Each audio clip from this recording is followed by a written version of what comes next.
Headline के प्रायोजक है BMH के मसाले, अच्छी सेहत के लिए जरूर, जो है स्वाद में भरपूर। सहरसा में मतदाताओं को जागरूक करने की हो रही कवायद, हरी झंडी दिखाकर बालिका साइकिल रैली को किया गया रवाना। मुंगेर के दियारा इलाके से 2 हथियार तस्कर गिरफ्तार, 8 देसी पिस्तौल समेत 359 गोलियां बरामद। बाड़केटार इलाके में पुलिस ने की छापेमारी, हथियार समेत जिंदा कारतूस के साथ 3 अपराधी गिरफ्तार।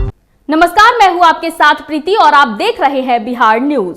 सहरसा में आगामी 7 नवंबर को होने वाले तृतीय चरण के बिहार विधानसभा चुनाव को लेकर मतदाताओं को जागरूक करने के लिए स्वीप कार्यक्रम के तहत बालिका साइकिल रैली की सहभागिता से मतदाता जागरूकता का आयोजन किया गया, जिसे जिला निर्वाचन सह जिला अधिकारी कौशल ने हरी झंडी दिखाकर रवाना किया।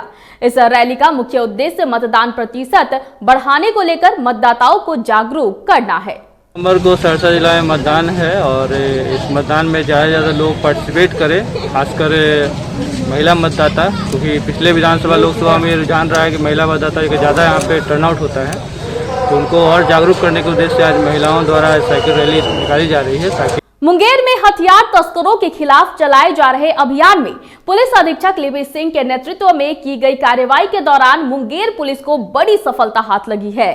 दियारा इलाके में हथियार तस्करों के मूवमेंट और आर्म्स डीलिंग की सूचना पर की गई कार्रवाई के दौरान भारी संख्या में हथियार और गोलियां बरामद की गई।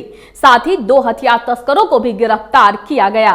वहीं इस पूरे मामले की जानकारी मुंगेर पुलिस अधीक्षक लिपि सिंह ने दी है। मुफस्सिल थाना क्षेत्र के दियारा में कुछ हथियारों के डील होने की डीलर्स के और काफ़ी भारी मात्रा में हथियारों की बरामदगी की सूचना मिल रही थी। उसके बाद जिला सूचना इकाई के द्वारा रेकी की गई। रेकी के बाद उस एरिया को घेरा गया तथा एक टीम का गठन किया गया, जिसमें SDPO सदर, SHO मुफस्सिल, SHO कासिम बाजार और जिला सूचना इकाई के जवान सम्मिलित हुए। सीताचरण घाट के पास 2 अपराधियों, मोहम्मद रेहम उर्फ बिट्टू जो कि सुजावलपुर रहने वाला है, और मोहम्मद गुलफाम जो कि मिर्जापुर बर्धा का है, गिरफ्तार किया गया। समियागढ़ OP प्रभारी संजय सिंह ने गुप्त सूचना के आधार पर थाना क्षेत्र के मानपुर पहलादपुर गांव के टाल इलाके में 3 लोगों के पास से छापेमारी कर 1 राइफल, 2 देसी कट्टा, 11 खोखा और 17 जिंदा कारतूस बरामद किया है। मामले की जानकारी देते हुए बाढ़ ASP अमरीश राहुल ने बताया कि मानपुर पहलादपुर गांव के कुछ लोग चुनाव के दिन मतदान को प्रभावित करने के इरादे से हथियार इकट्ठा कर रहे थे, जिसकी सूचना पर छापेमारी कर 3 लोगों को गिरफ्तार किया गया। वहीं इन सभी का आपराधिक इतिहास भी खंगाला जा रहा है।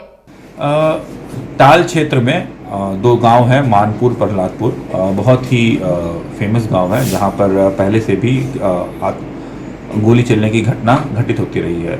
इसी क्रम में सूचना मिली थी समियागढ़ OP प्रभारी को कि कुछ लोगों के द्वारा हथियार इकट्ठा किया जा रहा है, जिससे कि चुनाव प्रभावित किया जा सके। राष्ट्रीय जन विकास पार्टी के राष्ट्रीय अध्यक्ष दुर्गेश नंदन यादव ने सभी पार्टियों को आड़े हाथों लेते हुए कहा कि बिहार में चुनाव का मौसम है, जिसमें सभी दल अपने अपने दमखम दिखाने में लगे हुए हैं और जनता से लाख वायदे भी कर रहे हैं। लेकिन इस बार के चुनाव में सबसे बड़ी बात जो है वह यह है कि युवाओं के रोजगार की बात हो रही है। पार्टी 10 लाख रोजगार दे रही है तो कोई पार्टी 19 लाख रोजगार देने की बात कह रही है। पर क्या ये सच में होगा या फिर चुनाव के बाद कुछ और ही माहौल होगा? जनता जरूर इस पर विचार करे। देखिए, मुख्य रूप से मेरा यही कहना है कि आज चुनाव का मौसम है, चुनावी सभाएं भी हो रही हैं, विभिन्न दल जो हैं अपनी अपनी ताकत झोंक रहे हैं, अपने अपने विचार रख रहे हैं। आज 7 निश्चय का भी प्रावधान आया है। नीतीश कुमार जी ने जो है 2nd स्टेज का 7 निश्चय भी दिया।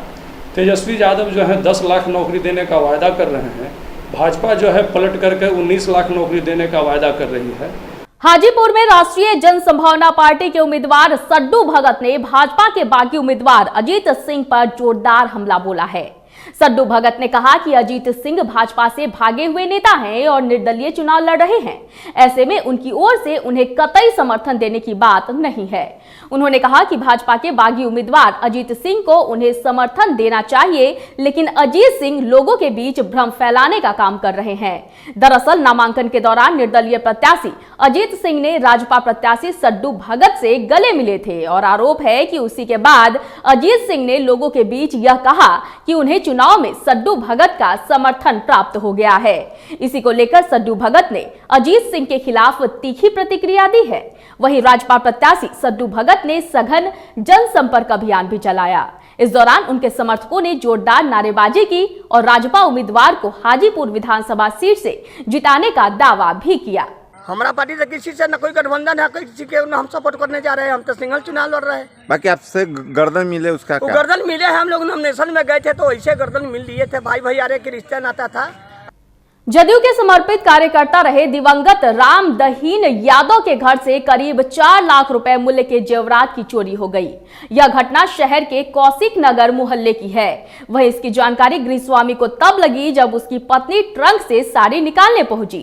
बताया जा रहा है कि चोरी करने के बाद चोरों ने ट्रंक को कपड़े से ढक दिया, जैसे हर हमेशा ढका रहता था, जिसके कारण किसी को भी उस समय शक नहीं हुआ। फिलहाल पुलिस इस पूरे मामले की छानबीन कर रही है। घटना कल अचानक लगभग रात 9:30 बजे मेरे भाई की पत्नी मतलब रहती है बाजार वाला एक मकान है, वहाँ रहती है। वहाँ से 9:30 बजे आई। कुछ साड़ी लेना था क्योंकि कल उसको पूजा करने जाना था दुर्गा काली स्थान। तो आई तो देखी कि ताला है जो खुला हुआ है, अपने से टूटा हुआ है। वो ताला लगाने वाला उसी टूटा हुआ है। नालंदा जिले के इस्लामपुर थाना इलाके के कल्याणपुर गांव में जमीनी विवाद को लेकर बदमाशों ने अधेड़ को गोली मारकर मौत के घाट उतार दिया। वहीं मामले को लेकर थाना अध्यक्ष शरद रंजन ने बताया कि पूर्व के जमीनी विवाद को लेकर हत्या की गई है। बदमाशों ने गिरफ्तारी के लिए पुलिस छापेमारी भी कर रही है। क्या मामला हुआ है? मामला है सर कि मेरा खेत पट रहा था। पिंकी देवी आदमी को खिला पिला रहा था एकजुट करके। इतने में खेत पटाने के लिए चाचा घर से निकले। पिंकी देवी ने CID कस लगा हुआ था, पूरा हाथ में राइफल ले हुए मेरा चाचा को घेर के मार दिया।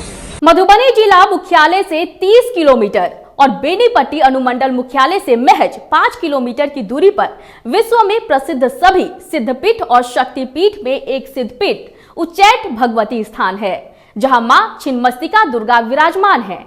पौराणिक मान्यता के अनुसार यही मां दुर्गा से वरदान पाने के बाद महामूर्ख कालिदास महाविद्वान बने थे। देखिए मधुबनी से राहुल झा की ये स्पेशल रिपोर्ट।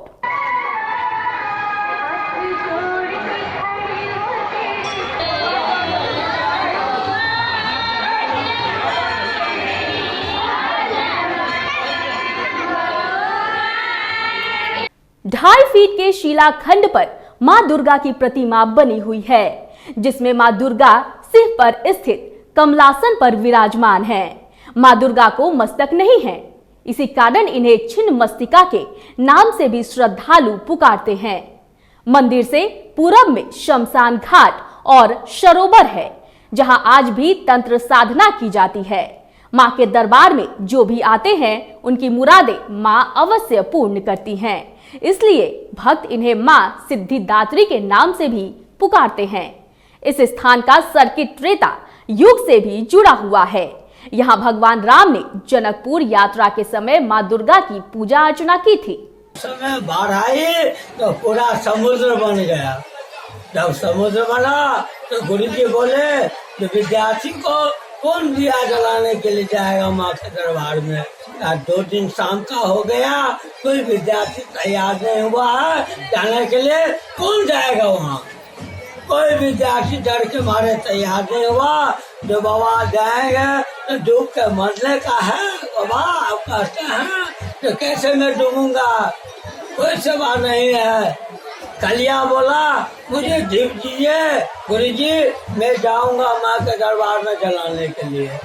प्राचीन मान्यता है कि महामूर्ख कालिदास अपनी विदुषी पत्नी विदोत्मा से तिरस्कृत होकर मां दुर्गा भगवती के शरण में उच्चैठ पहुंचे थे और वहां स्थित संस्कृत पाठशाला के विद्यार्थियों के लिए खाना बनाने का काम करते थे। एक बार भयंकर बाढ़ आई और नदी का बहाव इतना तेज था कि मंदिर में संध्या दीप जलाने का कार्य जो छात्र किया करते थे वो सब मंदिर में दीप जलाने के लिए जाने से डरते थे। सभी के कहने पर महामूर्ख कालिदास उस नदी में कूद गए और किसी तरह तैरते डूबते मंदिर पहुंच गए और पूजा अर्चना किया और दीप भी जलाया। फिर जले दीप के कालिक को ही भगवती के मुख पर लगाने के लिए अपना हाथ बढ़ाया, तभी माता प्रकट हुई, जिसके बाद माता ने कालिदास को वरदान देते हुए कहा कि एक रात में तुम जिस पुस्तक को स्पर्श कर लोगे तुम्हें उसकी हर अक्षर याद हो जाएगी। इसीलिए जाकर के माँ के मुंह में कभी लेपने की चेष्टा करते हैं करिखा, तभी माता साक्षात में विराजमान हुई है। बोलो बेटा क्या वरदान तुम मांगते हो? दुनिया का जो मांग लोगे सब कुछ प्राप्ति हो जाए। माता मैं मूर्ख आदमी हूँ, दुनिया को मेरा कोई आगुनाथ में पाछू पका है, आगे भोगना वाला है, पीछे कोई भोगना वाला है, मैं सिंगल आदमी हूँ। विद्युत मात्र सेवा मेरा है, मेरा विद्या दीजिए और विशेष में धन विद्या नहीं चाहिए, धन नहीं चाहिए, सिर्फ विद्या चाहिए, मुझे किसी से बदला लेना। उच्चैठ में नवरात्र सहित सालों भर काफी संख्या में भक्त दूर दराज से पहुंचते हैं। यहाँ मुंडन, उपनयन, विवाह सहित अन्य मांगलिक कार्य भी संपन्न होते हैं। कहा जाता है कि इस स्थान पर मां का दिल गिरा हुआ है, इसलिए इन्हें ममतामयी बुढ़िया माई भी कहते हैं। सिद्धपीठ भगवती है जो कि यहाँ पे बहुत बड़ा माना जाता है कि मान्यता प्राप्त है। जो यहाँ मनोकामना करता है वो माता रानी 100% यानी पूरा करती है। यहाँ से नहीं दूर दूर से यानी नेपाल, यहाँ दूर दूर से लोग यहाँ पर आकर के माता रानी दरबार में आते हैं श्रद्धालु और अपना मनोचित फल पाता है। इसी का यह पूर्ण रूप से विख्यात है। ये छिन्नमस्तिकी है माता। इस वक्त की खबरों में फिलहाल इतना ही। मुझे दीजिए इजाजत, लेकिन देखते रहिए बिहार न्यूज। नमस्कार।